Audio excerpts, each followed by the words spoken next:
ඒ වගේම ජාතිකත්වයේ පිළිබඳව රටේ සભ્યත්වයේ පිළිබඳව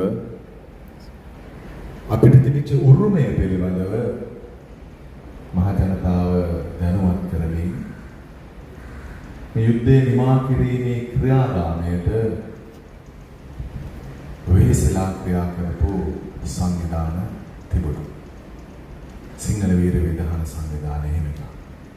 අද මේ වෙලාවේ මතක් කරනවා දිවංගත අපේ හිතවත් දායක පී.ඒ. මහින්පාල මහත්මයා.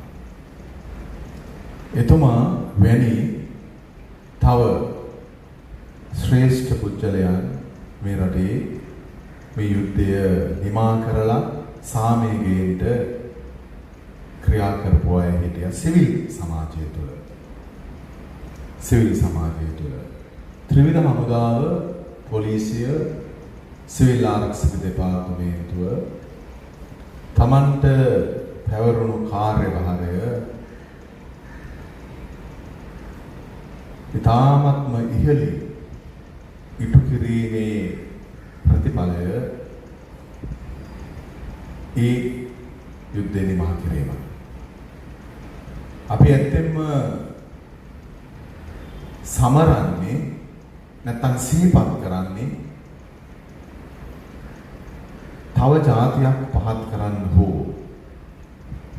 තව જાතියකට මානසික පීඩාවක් එල්ල කරන්න හෝ තව කෙනෙක් පාගල දමන්න හෝ සමරුමක් නෙවෙයි.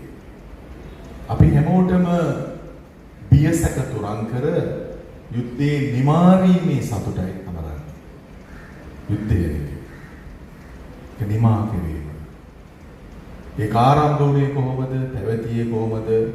පින්ගන්නක තුවාලේ වගේ හැමදාම රිදුන් දිදී පුරා දශක 3ක් තිස්සේ වසර 30ක් අඛණ්ඩව පැවති සමයේ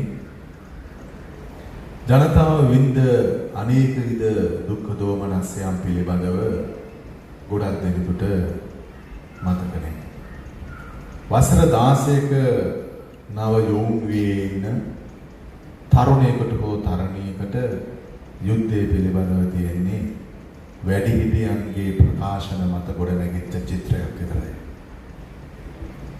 එහි හැබැයි තත්ත්වය උතුරේ නැගෙනහිර නෙවෙයි මේ දකුණේ ඉන්න අයත් අත්දැක.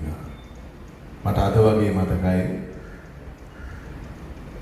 යුද්ධේ ජයග්‍රහණය ඉස්සෙල්ලා කොළඹට ගුවනින් ප්‍රහාර එල්ල කරන්න